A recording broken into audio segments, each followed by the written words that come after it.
আসসালামু আলাইকুম প্রিয় দর্শক, আমি তেল, পেঁয়াজ, তেজপাতা, এলাচ, দারচিনি, গোলমরিচ, লং সবই দিয়ে ফেলেছি। তারপরে আমি মোবাইলে ভিডিও করছি, দেখাতে পারিনি, দুঃখিত। সেটা আমি দিয়ে দিচ্ছি আদা বাটা, রসুন বাটা। এটা আমি ভালোভাবে কষিয়ে নেব।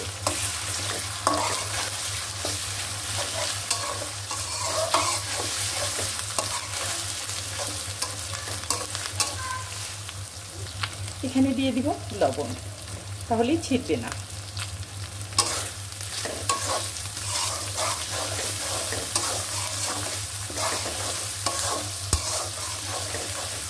আদা রসুনটা ভালোভাবে কষিয়ে নিতে হবে মশলার সাথে, তাহলে এটার গন্ধটা থাকবে না, ভালো ফ্লেভার আসবে।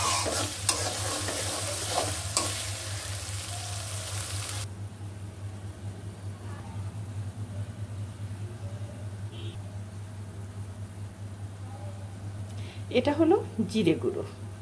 মশলা দেওয়া শেষ, লবণ তো ওখানে দিয়েছি।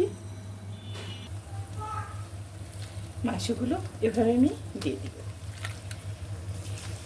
গরুর মাংস একটু ঝাল বেশি না হলে সবাই খেতে চায় না, তাদের ভালো লাগে না। তার জন্য একটু বেশি করে একটু মরিচ দেওয়া হয়।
একটু ঢেকে দেবো। মাংসটা আমার কষানো হয়ে গেছে, তেলটাও পুরো চলে আসছে। আমি এখন দিয়ে দিব পানিটা, এখন গরম করেছি তেলেতে, এখন সেটা আমি দিয়ে দিব। মাংসটা যত কষাবেন তত ভালো হবে, নরম সফট হবে একদম।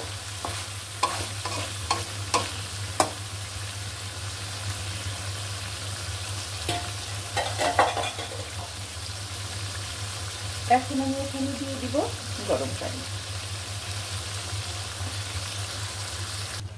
এখানে গরম পানি করে রেখেছি, দিয়ে দিব।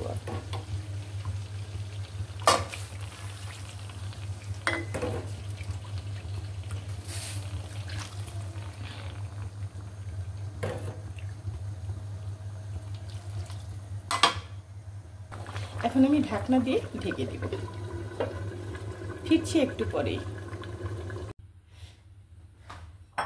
আমি মাংসটা বেড়ে নিচ্ছি, সবাইকে খেতে দিতে হবে। বসে আছে, আপনাদের সাথে অনেক কথা বললাম, অনেক কিছু শেয়ার করলাম। আসলে কি, মাংসের মধ্যে একটু হাড় না থাকলে ভালো লাগে না, একটু হাড় থাকলে, একটু তেল থাকলে কিন্তু বেশ লাগে, খেতেও দারুণ।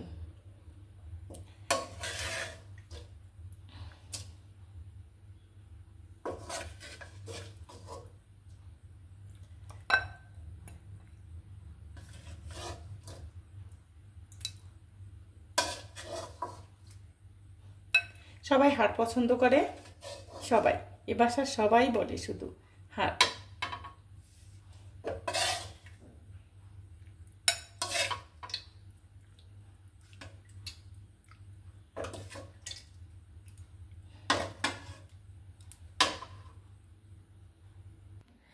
রেসিপিটা যদি ভালো লাগে তাহলে আমাকে লাইক, কমেন্ট দুটোই করবেন। আর যারা নতুন তারা আমাকে লাইক দিয়ে সাবস্ক্রাইব করে দিবেন। ভালো থাকবেন, সুন্দর থাকবেন, আমার ভিডিওগুলো দেখবেন। আল্লাহ হাফেজ।